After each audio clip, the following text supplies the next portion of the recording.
The silence extends for exactly 4 seconds during which Jasmine Crockett stops mid-sentence, her hand hovering halfway toward the document she meant to reference, while her question for the ethics reform witness hangs incomplete in the air of the Congressional Ethics Committee hearing room.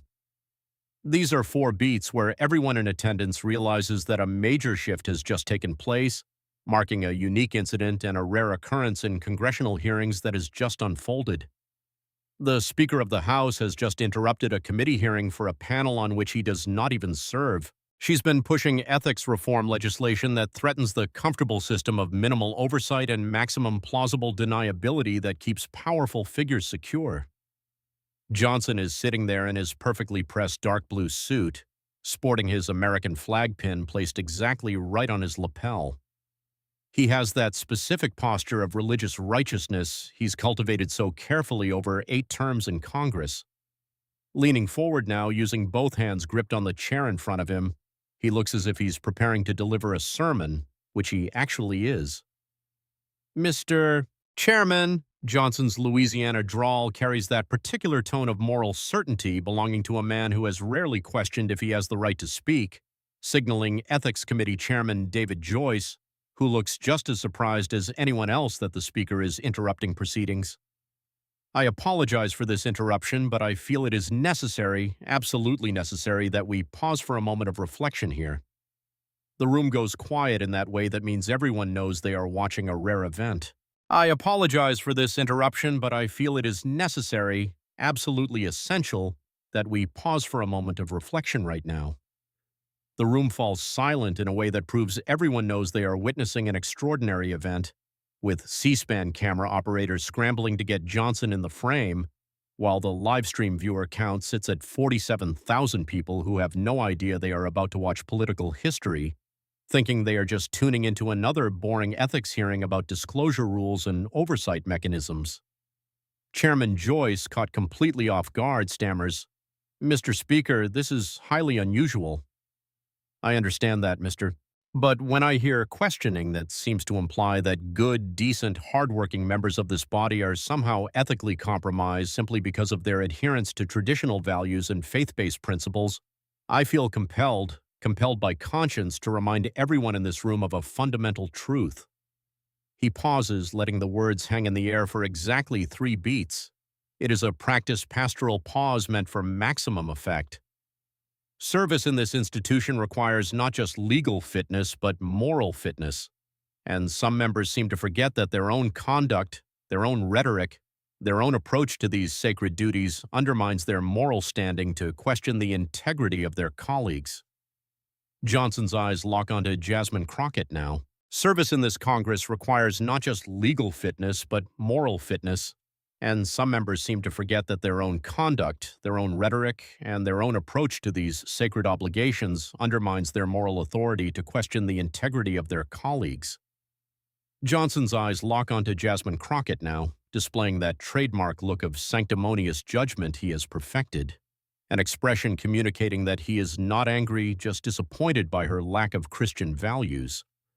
Perhaps the gentle lady from Texas should reflect on biblical teachings about humility and self-examination before casting stones at fellow lawmakers who are simply trying to serve their constituents and their God with honor and decency. Matthew chapter 7 verse 5 says to first take the log out of your own eye, and then you will see clearly to take the speck out of your brother's eye. The Republican side of the committee room nods in agreement, with many members leaning back with satisfied expressions because this is the exact script they know and love. Speaker Mike Johnson, a servant of God, champion of family values, and moral compass for House conservatives, is putting this outspoken Democratic woman in her place using scripture and righteousness, telling her she has no moral high ground to question upstanding Christian conservatives about ethics. Fox News will undoubtedly love this clip. The Christian broadcasting networks will run it on a loop, and Johnson will probably cut a campaign ad from this very moment.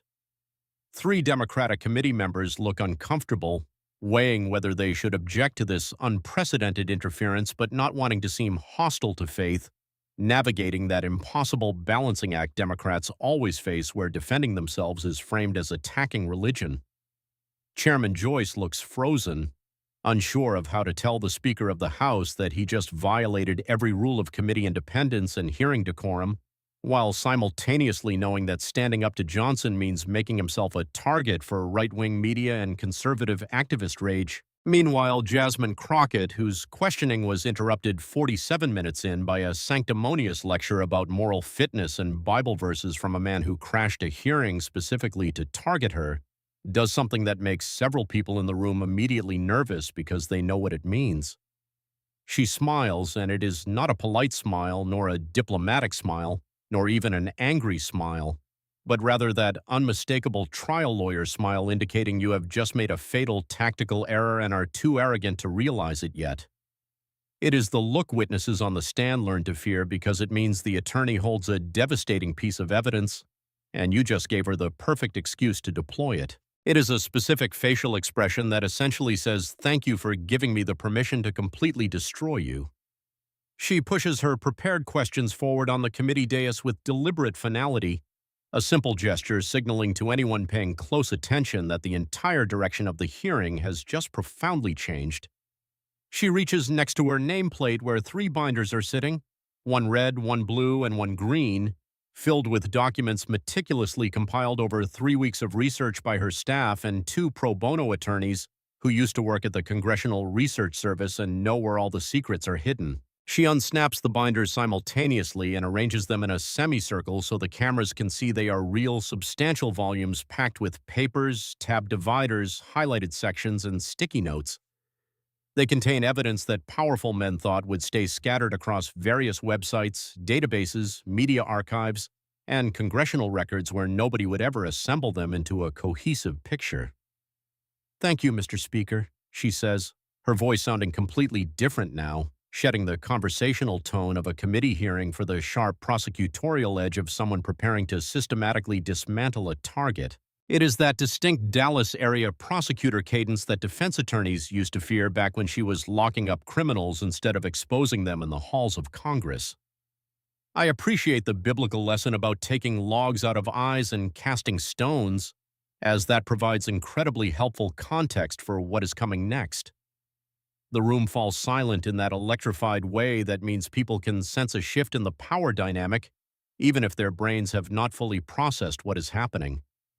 The C-SPAN livestream viewership count spikes from 47,000 to 63,000 in the 30 seconds after Johnson started his sermon, as people sharing clips on social media realize something highly unusual is unfolding. Johnson maintains that smug expression of moral superiority because he thinks he just put her in her place and believes he delivered the perfect soundbite that will play on Christian television for weeks.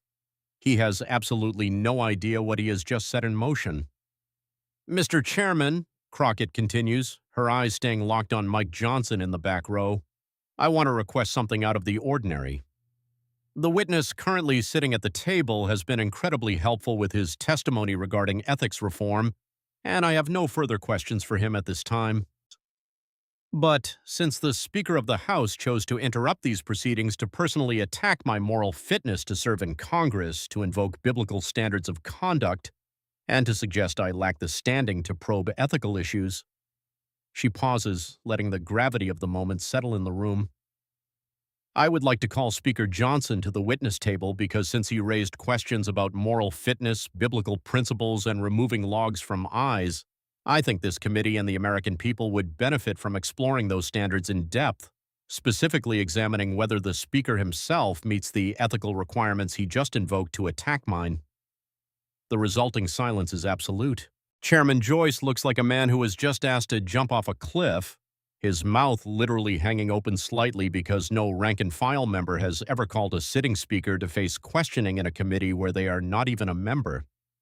This is not how the congressional hierarchy functions, this is not how power structures operate, and this violates every unspoken rule about protecting leadership from accountability. Mike Johnson's face cycles through a fascinating series of expressions over about 2 seconds, first confusion that she is not acting defensive or apologetic, then irritation that she is not playing her expected role, then calculation as he evaluates the trap she just set before finally reverting to that practiced look of moral certainty because that is his default setting when threatened. "Congresswoman," he says with a soft laugh meant to sound magnanimous but coming off as condescending. I did not come here to testify.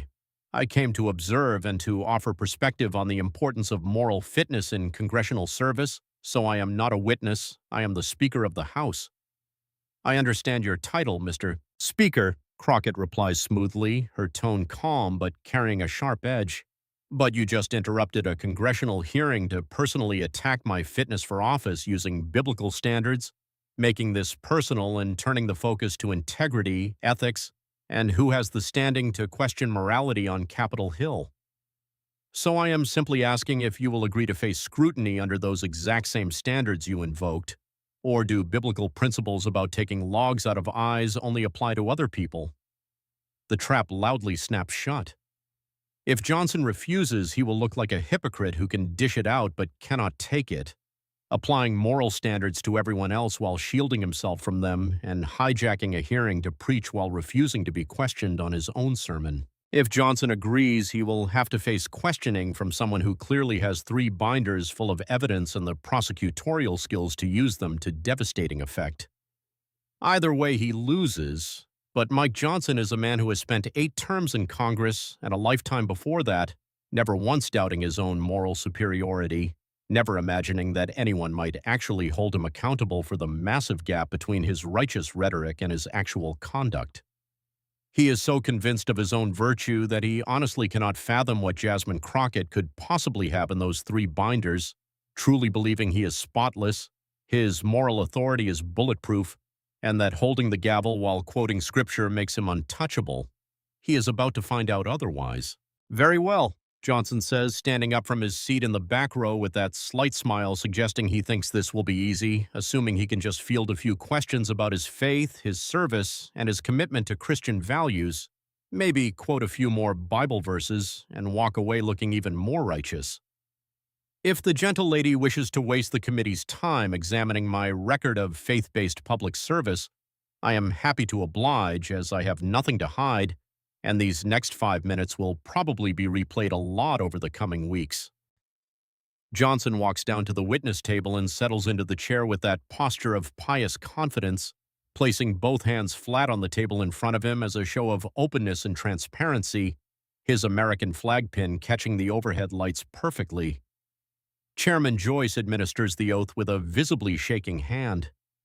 Johnson raises his right hand and swears to tell the truth with practiced solemnity, then leans back in the witness chair and stares directly at Jasmine Crockett with a look that essentially says to do her absolute worst. What he does not realize in this moment is that Jasmine Crockett's face has gone completely flat, entirely professional and intensely focused, wearing the expression of a prosecutor preparing to systematically dismantle a defendant who just put himself on the stand thinking his charm and piety would protect him.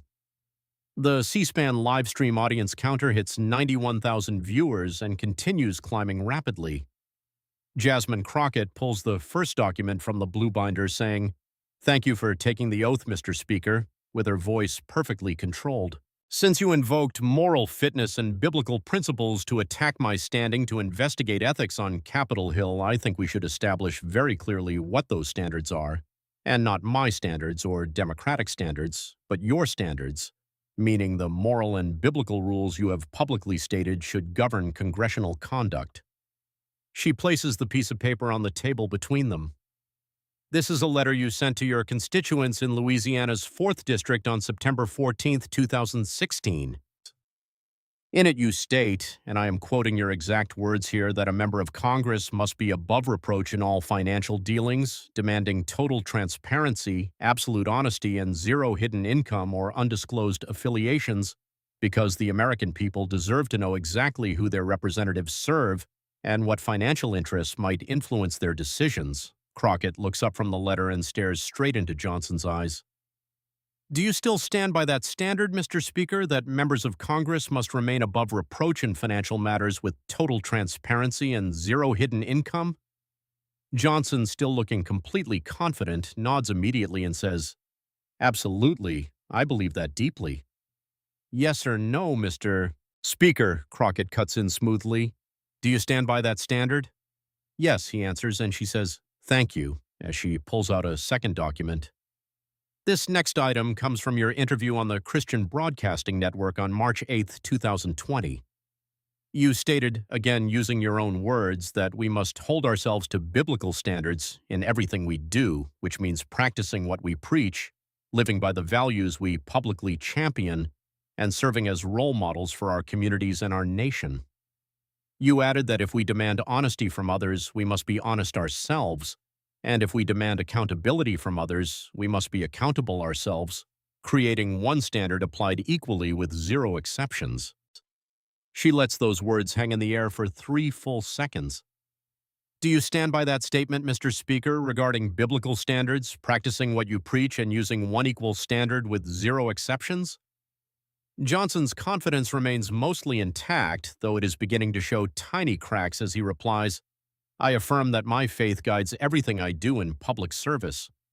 Excellent, Crockett says, and that single word lands with the heavy impact of a judge's gavel.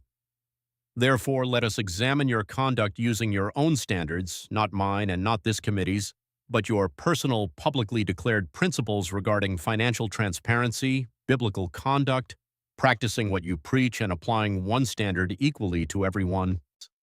She opens a binder, and Johnson realizes for the first time that it is organized with color-coded dividers, with each section marked by typed labels and containing dozens of pages arranged systematically. This binder contains your financial disclosure reports from 2015 to 2023, your public voting record on ethical matters, your statements about morality and biblical principles in public office, records of your outside income and organizational affiliations, and your campaign finance filings, all of which is public information legally obtained and organized to answer one simple question. Jasmine Crockett leans forward and asks, do you, Speaker Mike Johnson, meet the moral and biblical standards you just invoked to attack my fitness for office? We will start with financial transparency. Crockett continues, her voice settling into that methodical prosecutor's rhythm. Since you said members must be above reproach with zero hidden income, which is a very clear and basic standard. She pulls a document from the green binder, holding it so the cameras can clearly capture the official seal at the top. Mr. Speaker, between 2015 and 2021, you received compensation from an organization called the Coalition to Protect Liberty. Is that correct? Johnson shifts slightly in his seat, displaying his very first sign of discomfort. The Coalition to Protect Liberty is a respected legal organization that defends religious freedom, and my work for them was completely appropriate. That is not what I asked, Crockett interrupts sharply. Did you receive compensation from the Coalition to Protect Liberty between 2015 and 2021, yes or no? I did legal work for several organizations, including, yes or no, Mr. Speaker, to which he replies, yes, and she responds, thank you. Now let us look at your financial disclosure reports from those years. She lines up 6 documents in a row on the table, each one flagged with a yellow sticky note. These are your official financial disclosure forms filed with the House Ethics Committee as required by law, which are documents you signed under penalty of perjury, swearing to their accuracy and completeness. Your 2015 report, your 2016 report, 2017, 2018, 2019, and 2020, Crockett says, pointing to each document in turn. On your 2016 disclosure, did you report income from the Coalition to Protect Liberty? Johnson's jaw tightens slightly as he says, the reporting requirements are complex and sometimes outside income falling below certain thresholds. But she cuts him off, stating, this is a yes or no question, Mr. Speaker. Did you report income from CPL on your 2016 form? There is a pause of 2 seconds that feels more like 20. The form may not include. No, Crockett says, stating it not as a question but as a definitive fact. You did not disclose it. Let me ask about 2017. Did you disclose CPL income on your 2017 report? Congresswoman, you are applying a very narrow interpretation of the disclosure rules that. No, Crockett interrupts again. You failed to report it in 2017 as well. What about 2018? Johnson presses his hands harder against the table and says, I have always tried to comply with the reporting requirements to the best of my ability. That is not an answer, and you did not report it in 2018, 2019, or 2020 either. She lets that sink in while the silence in the room becomes suffocatingly heavy. Mr. Speaker, according to media reports and legal filings that have since become public, you received approximately $147,000 in compensation from the Coalition to Protect Liberty between 2015 and 2021. That is not below any reporting threshold. That is substantial payment from an organization with major legislative interests before Congress, and you failed to disclose it for multiple consecutive years. Crockett holds up the letter from 2016 again, reminding him of his own words to his voters where he wrote of demanding total transparency, absolute honesty, and zero hidden income. Mr. Speaker, you had hidden income, $147,000 of it, so by your own standard, the standard you just swore to under oath, does that failure to disclose qualify as being above reproach in financial matters? I have since amended those filings to correct any inadvertent omissions. Inadvertent, Crockett repeats, her tone razor-sharp now. 5 consecutive years of failing to report nearly $150,000 in payments from a group that lobbies Congress is considered inadvertent. Mr. Speaker, if a Democratic member failed to report that much income over that many years, would you call it inadvertent, or would you call it what it really is, which is a systematic pattern of hiding financial ties? Johnson's face turns bright red as his confident posture begins to erode at the edges, and he says, I resent the implication that, but she cuts him off, stating, I am not implying anything, Mr. Speaker. I am stating facts using your own standards. You demanded total transparency but failed to provide it. You demanded absolute honesty about finances but hid your own, and you said members must be above reproach, but you were not. She pulls out another document, adding, and let us talk about the timing of when you finally did disclose this compensation.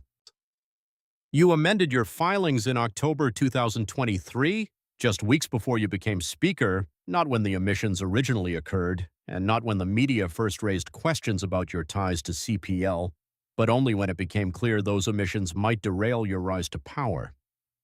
Would you say it is biblical conduct to correct ethical violations only when they threaten your personal ambitions? The room remains perfectly silent except for the scratching of reporters' pens and the quiet clatter of laptop keyboards as people transcribe every single word. The C-SPAN viewership reaches 134,000, while both ethics prosecutor and hypocrite Mike trend simultaneously on Twitter. Johnson opens his mouth to answer, but Crockett is not finished yet, saying, one last question regarding financial transparency, Mr. Speaker. During your 2022 campaign, you attacked your opponent for allegedly failing to disclose a business affiliation within the legally required time frame. You called it corruption and a breach of public trust using those exact words. Yet you yourself have filed financial disclosures late on multiple occasions, including your own 2022 report, which was submitted 87 days past the deadline. By your own definition of corruption and a breach of trust, what should the consequences be for your own actions? When Johnson's response finally comes, it sounds defensive and hollow as he claims, these situations involve entirely different contexts. In what way specifically, since your report was late and you declared that late reports are corruption, do your rules apply to you or not? There is no answer, only the metaphorical sound of Mike Johnson's moral authority crumbling in real time.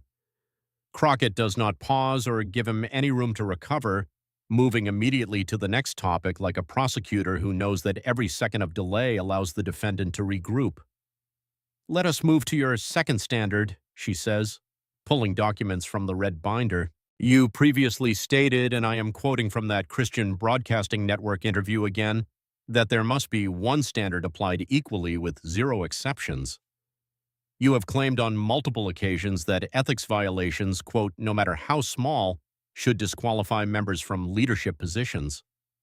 She lines up 3 documents next to each other on the table. This is a resolution you co-sponsored in 2021 demanding the removal of a Democratic committee chair who failed to disclose stock trades within the required 45 days, which you called a clear ethical violation that proves unfitness for leadership.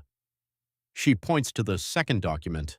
This is a floor speech you gave in 2022, demanding that a Democratic member be stripped of committee assignments over campaign finance irregularities, where you explicitly stated we cannot have different standards for different parties because ethics violations are disqualifying.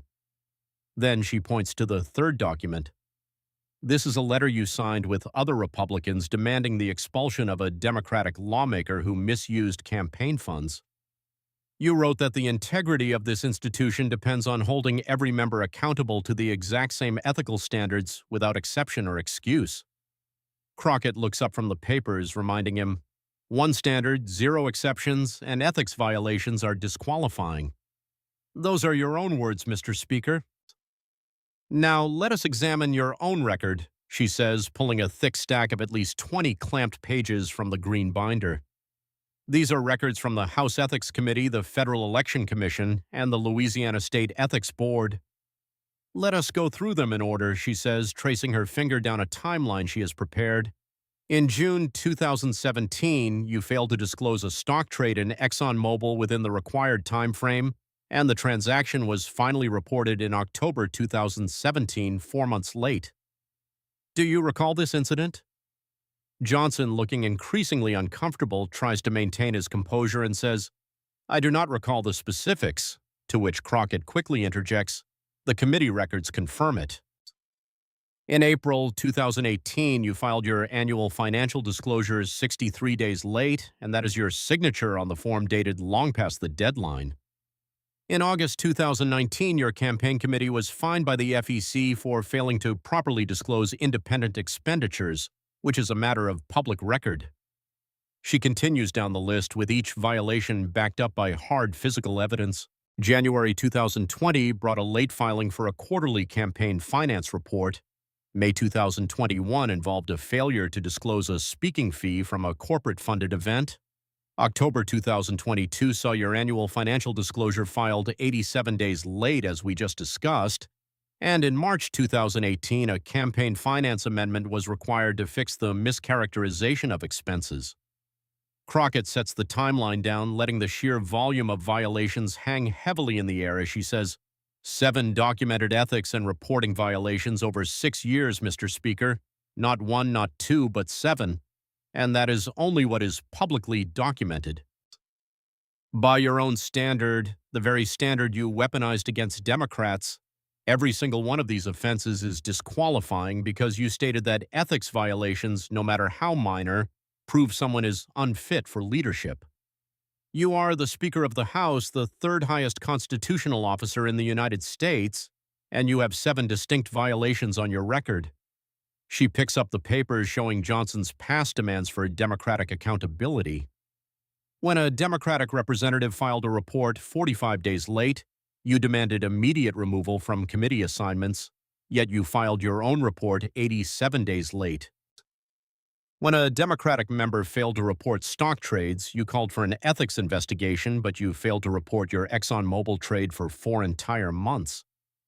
When another Democratic representative had campaign finance irregularities, you demanded their expulsion, yet your own campaign was actively fined by the FEC. Crockett's voice rises slightly, not into a yell, but gaining intensity to drive the hypocrisy home. By the standard you yourself created, Mr. Speaker, you should not hold any committee assignments, let alone the Speaker's gavel. By the standard you demanded of everyone else, you are completely unfit for leadership. Under the rules you insisted apply equally with 0 exceptions, you should be investigating yourself right now. Jasmine tries to defend himself, arguing, these were minor clerical errors that have all been completely resolved. Minor, Crockett's voice cracks like a whip. You did not call them minor when Democrats committed them. You called them disqualifying, you called them corruption, and you called them breaches of public trust. But the moment it involves you, suddenly they are just minor clerical errors. That is not one standard applied equally, Mr. Speaker. That is 2 entirely different standards, one for yourself and one for everybody else. That is not biblical morality. That is blatant hypocrisy. The Republican side of the committee room is dead silent now, with nobody jumping to Johnson's defense, because how do you defend a man who is being destroyed by his own words, his own standards, and his own votes demanding accountability for the exact same offenses he committed? Chairman Joyce looks like he desperately wants to intervene, but procedurally cannot do so. This is completely valid congressional questioning based entirely on public records and is overwhelmingly effective. Yet Jasmine Crockett, checking her notes and moving to her next topic, has not even gotten to the most damaging material yet. Now let us discuss family values, Crockett says, and her tone shifts slightly, becoming harder and sharper, because this section is not just about hypocrisy, it is about actual harm. You have built your entire political brand on this concept of traditional marriage, the biblical family unit, and protecting children, which are phrases you use constantly. Your website claims you are a champion of family values, your campaign literature brands you as a defender of the traditional family, and you have given countless speeches about the importance of Christian family principles in public policy. She pulls a new stack of papers from the blue binder, this one marked with red tabs. So let us examine your actual record on protecting families and children, using your own stated values as the metric.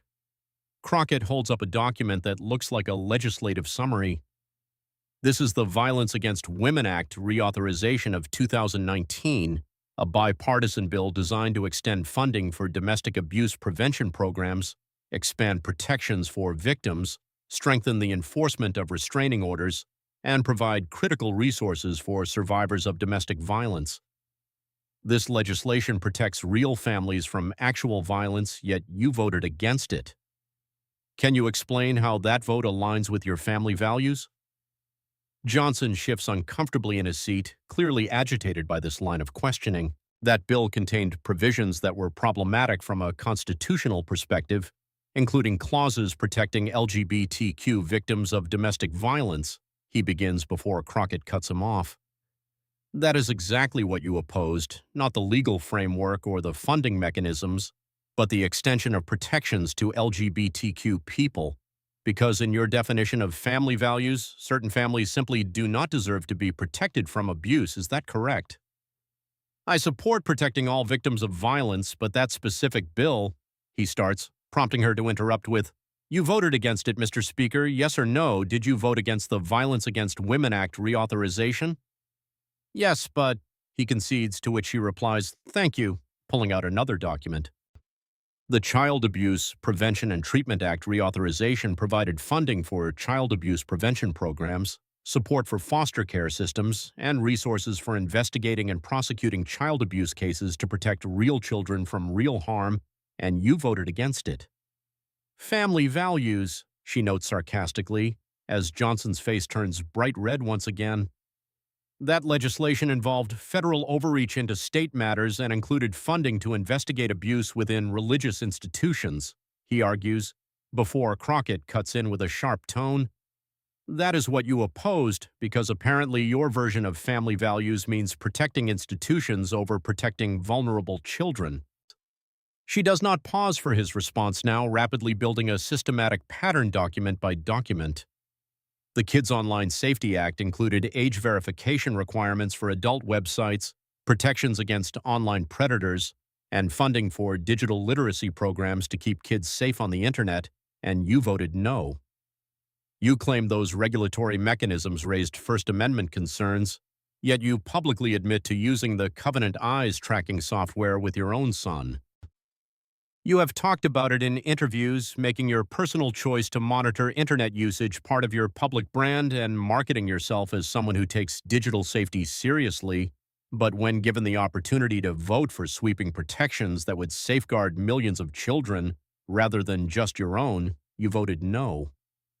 Can you explain how performing performative personal monitoring equals family values while actively opposing real legal protections? Or is that just pure hypocrisy? Johnson has no valid answer and simply stammers, "Personal choices and public policy involve entirely different." "They certainly do when it is convenient for your political career," Crockett snaps back. "Your personal choices are broadcast for political gain, while your legislative votes actively harm the very families you claim to protect. She grabs an even thicker binder now, and her voice takes on a menacing sharpness, suggesting that what comes next is going to be far worse. Now, let us discuss your work with the Coalition to Protect Liberty, since we have already established you had an undisclosed financial relationship with them. CPL is a legal organization that has spent millions of dollars fighting to prevent LGBTQ couples from adopting children. You personally worked on lawsuits and legislation aimed at banning same-sex adoption. This is a brief you contributed to, arguing that same-sex couples should be legally barred from adopting because, and I quote your words, "the welfare of children demands traditional family structures." You argued that gay parents present an inherent danger to child well-being, and that loving, background-checked couples should be blocked from providing homes to kids in foster care purely because of their sexual orientation. She slaps the legal brief down with incredible force. Mr. Speaker, there are over 400,000 children in the foster care system in America right now, and thousands of qualified LGBTQ couples ready to provide them with loving homes, but you work tirelessly to prevent those adoptions. You fought to keep children languishing in institutional care rather than let them be placed with same-sex parents. Meanwhile, you voted against funding to improve the foster care system, against expanding assistance for foster families, and against providing resources to investigate abuse within those foster networks. Crockett's voice rises with genuine righteous anger now. So help me understand your specific definition of family values. LGBTQ couples who want to adopt cannot because you say they are dangerous to kids, but when it comes to real funding to protect children from actual abuse, you vote no. When faced with actual legislation to support foster care systems, you vote no. And when offered actual resources to investigate and prosecute child predators, you vote no. The absolute only thing you are fighting for is stopping loving families from forming, which is not family values, Mr. Speaker. That is just bigotry dressed up in biblical vocabulary. Congresswoman, my religious convictions. Your religious convictions somehow mandate blocking adoptions but fail to mandate protecting children from violence, abuse, or online exploitation. Your religious convictions apparently mandate hiding your financial ties and committing repeated ethics violations, which is incredibly convenient theology, Mr. Speaker. It seems your religious beliefs perfectly align with whatever position helps you politically or financially, while consistently hurting the most vulnerable people in society. The C-SPAN viewer count has surged past 200,000 now, making this a viral sensation in real time as clips are shared across every social media platform. Faith leaders watch with growing discomfort as their designated champion is methodically exposed as someone who uses his religion as a weapon rather than living by it as a fundamental principle. Johnson tries desperately to recover his footing, stating, "I have always fought to protect the traditional family structure, which has been the bedrock." "You are in a covenant marriage," Crockett interrupts. "That is Louisiana's special category of marriage that is supposedly harder to dissolve, which you have marketed as a sign of deeper commitment. You have spoken about it publicly as proof of your profound devotion to traditional marriage values. However, a covenant marriage also provides specific legal and financial benefits that standard marriages do not, including tax advantages, estate planning perks, and enhanced legal protections in certain situations. You advertise this arrangement as spiritual devotion, but you happily reap the tangible financial benefits. That is not faith, Mr. Speaker. That is simply branding combined with a tax break." Crockett pauses, taking a deep breath, and when she continues, her voice has shifted once again, becoming quieter but somehow even more devastating. This next section addresses the most fundamental claim Johnson made, that he lives by biblical standards of honesty and truthfulness. "You interrupted my questioning today by invoking biblical standards," she says, her tone calm now but carrying immense weight. "You quoted Matthew chapter 7 about removing logs from eyes, implying I lack moral fitness and should examine my own conduct. You positioned yourself as a moral authority, holding others accountable to sacred principles." She pulls out a document that looks like a formal court filing. "So let us talk about honesty, and let us discuss bearing false witness, which I believe is explicitly forbidden in the Ten Commandments. Exodus chapter 20, verse 16 states that you shall not bear false witness against your neighbor. Crockett holds the document up so the cameras can clearly see the official seal. This is the Texas lawsuit filed in December 2020, seeking to overturn the presidential election results in 4 key swing states.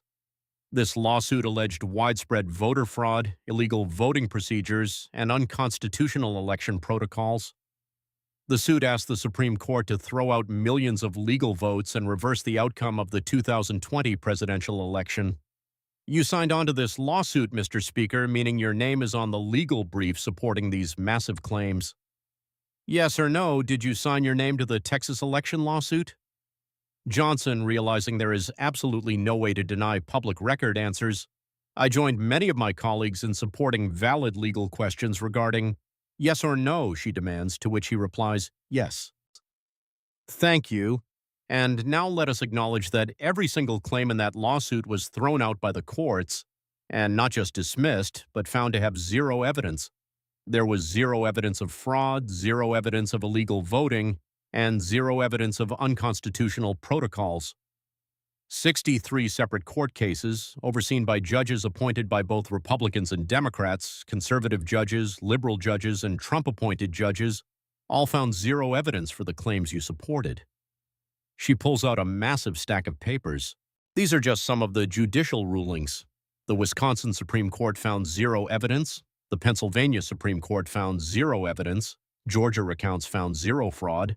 Arizona audits found zero fraud. And Michigan court rulings found zero evidence.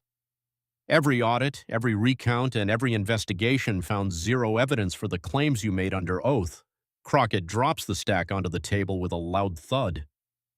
Mr. Speaker, you are a lawyer, you went to law school, and you know that attorneys face sanctions for submitting baseless claims without evidentiary support. Yet you signed legal documents alleging mass voter fraud when there was absolutely no proof. That is not a good faith legal argument. That is bearing false witness in an attempt to overturn a national Democratic election. Johnson's voice rises defensively as he claims, there were valid constitutional questions that deserve judicial review. Valid questions do not get thrown out of court 63 times for lack of evidence, Crockett fires back. Valid questions have evidence, but these were lies, Mr. Speaker, and you knew they were lies because your own lawyers admitted in court that they had zero evidence.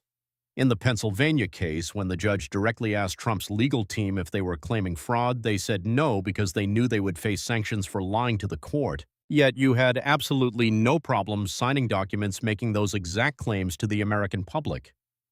She retrieves another document, noting, this is the House Republican brief you organized and led attempting to block the election certification. 147 House Republicans signed this, and you were the primary architect. This brief repeated the exact same false claims that had been thrown out by every single court. You filed it knowing the courts had found zero evidence, and you argued for Congress to throw out electoral votes from states where absolutely no fraud occurred. That is not protecting election integrity, Mr. Speaker. That is attempting a constitutional coup based entirely on lies.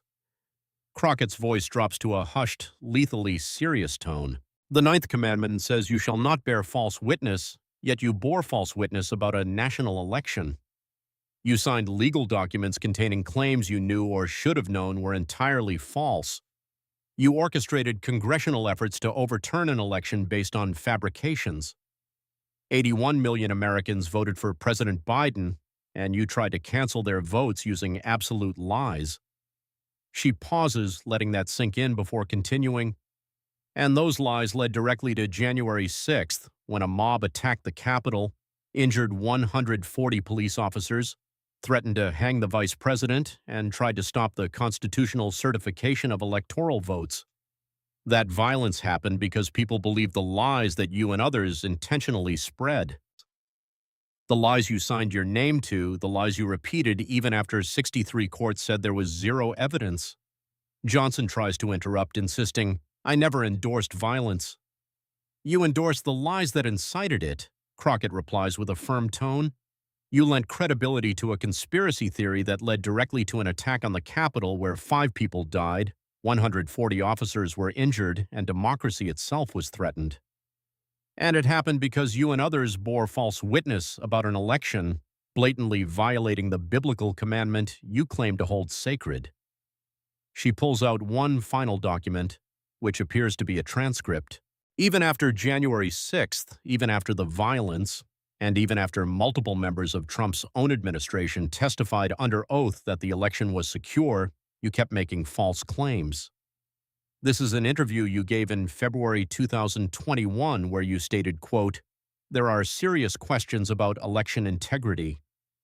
Mr. Speaker, there were no serious questions because every question had been investigated and debunked. You were lying, not mistaken, not misinformed, but intentionally spreading false information to undermine a national election. Crockett leans forward, her voice filled with passionate intensity. You started today's hearing by implying I lack moral fitness, invoking biblical principles and quoting verses about taking logs out of eyes. Yet you broke the ninth commandment, "You shall not bear false witness," in support of overturning a democratic election. You used your legal training and congressional position to spread lies that resulted in deadly violence. You signed documents making claims you knew were false, attempting to disenfranchise millions of voters based on wild conspiracy theories. She holds up the Bible verse Johnson quoted at the very beginning, Matthew chapter 7, verse 5. You quoted it to me, so let me read the full context. "You hypocrite, first take the log out of your own eye, and then you will see clearly to take the speck out of your brother's eye." Mr. Speaker, the log in your eye is not a speck. It is an entire forest of lies, hypocrisy, and violations of every biblical principle you claim to hold. And you have the absolute nerve to lecture me about moral fitness. The silence in the hearing room is absolutely devastating. Mike Johnson sits at the witness table, his confident posture from an hour ago completely erased, his shoulders slightly slumped, his hands gripping the table edge, and his face bright red, unable to meet Crockett's eyes or look at the cameras broadcasting his exposure to hundreds of thousands of viewers. The C-SPAN audience reaches 267,000, while Twitter ethics prosecutor trends globally above everything else happening in the world, because people realize they are watching a monumental event, witnessing moral authority built on sand collapse under the weight of hard evidence. Jasmine Crockett does not stop or give him a moment to recover, because she is reaching the climax now, the point where isolated scandals merge into a comprehensive pattern, where hypocrisy becomes systemic, and where it is no longer about mistakes but about fundamental character. "Let us pull back and look at the whole picture," she says, her tone shifting to that final closing argument pitch prosecutors use when they have laid out all the evidence and are now tying it together into a single devastating narrative. Because this is not about isolated incidents. This is about who you really are. She lines up the documents on the table into two distinct columns. Column 1 is what you demand of others: financial transparency, zero hidden income, ethics violations being disqualifying, biblical honesty, protecting children, and one standard for everyone with zero exceptions. She moves to the second column. Column 2 is what you actually do: hide $147,000 in income, commit 7 documented ethics violations, spread lies about democratic elections, vote against child protections while claiming family values, and apply completely different standards to yourself than you demand of others. Crockett looks up from the paperwork straight at Johnson. This is not a political debate, Mr. Speaker, and this is not about conservative versus liberal values. This is about a man who built a career on moral superiority while systematically violating every principle he claims to hold dear. You weaponize faith and ethics against your opponents while exempting yourself from every standard you demand of them. She picks up each standard he set and holds it up for the room to see. Financial transparency, you violated it for years. Ethics rules, you broke them 7 times. Biblical honesty, you signed legal briefs containing outright lies. Protecting children, you vote against their safety while discriminating against loving families who want to care for them. One standard for everyone, you have one standard for Democrats and a completely different one for yourself. Crockett's voice rises with righteous fury. You do not have different values than me, Mr. Speaker. You do not have any values at all. You have a brand. You have a marketing strategy that wraps prejudice in Scripture. that cloaks financial misconduct in religious vocabulary, and that disguises hypocrisy as faith. But when someone actually looks at your record, your votes, your disclosures, your statements, and your conduct, the entire facade crumbles. There is absolutely nothing beneath the righteous rhetoric except lies, violations, and a desperate need to control others while holding yourself accountable to no one. She pauses, letting that brutal assessment hang in the air, and then delivers what might be the most devastating line of the entire exchange.